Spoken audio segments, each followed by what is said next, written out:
Air ഇന്ത്യക്കും make my ട്രിപ്പിനും എതിരെ പരാതി നൽകി തലശ്ശേരി സ്വദേശി ബിജു മണിക.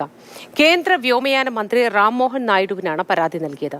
കാനഡയിൽ സ്ഥിരതാമസമാക്കിയ ബിജു ഈ മാസം 16-ന് ടൊറന്റോയിലേക്ക് പോകാൻ ടിക്കറ്റ് എടുത്തിരുന്നു. ഡൽഹിയിൽ നിന്ന് മൾട്ടിപ്പിൾ കാരിയർ ബുക്കിംഗ് ആയിരുന്നു നടത്തിയിരുന്നത്. എയർ ഇന്ത്യ, എയർ ട്രാൻസാറ്റ് എന്ന വിമാനങ്ങളിലായിരുന്നു ടിക്കറ്റ്. എയർ ട്രാൻസാറ്റുമായി ബന്ധപ്പെടാൻ കഴിയുന്നില്ല എന്ന് ചൂണ്ടിക്കാട്ടി എയർ ഇന്ത്യയാണ് ബോർഡിംഗ് പാസ് നിഷേധിച്ചത്. ടിക്കറ്റ് ക്യാൻസൽ ചെയ്ത തുക മടക്കി നൽകുകയോ പ്രശ്നം പരിഹരിക്കുകയോ ചെയ്തിട്ടില്ല എന്ന് ബിജു പറയുന്നു.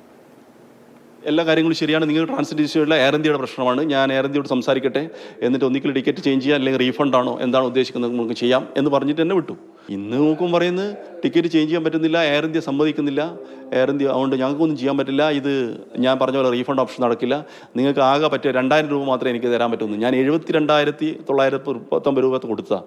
അതിൽ 2000 രൂപ തരാൻ പറ്റൂ, ബാക്കിയൊന്നും തരാൻ പറ്റില്ല, ടിക്കറ്റും വേറെ ടിക്കറ്റ് എനിക്ക് തരാനും പറ്റില്ല എന്ന്. ഇതിപ്പോൾ അതുകൂടാതെ ഞാനിവിടെ ഡൽഹിയിൽ താമസിക്കുമ്പോൾ 8 ദിവസത്തെ എക്സ്പെൻസ്, അതിനൊരു വലിയ എമൗണ്ടായി. പിന്നെ എനിക്ക് അവിടെ ജോലിക്കെത്തേണ്ട സമയം അത് കഴിഞ്ഞു, അത് 8 ദിവസം കഴിഞ്ഞു. അപ്പോൾ അങ്ങനെ വലിയ ബാധ്യത ഇവർ എനിക്ക് വരുത്തി വെച്ചിരിക്കുന്നത്.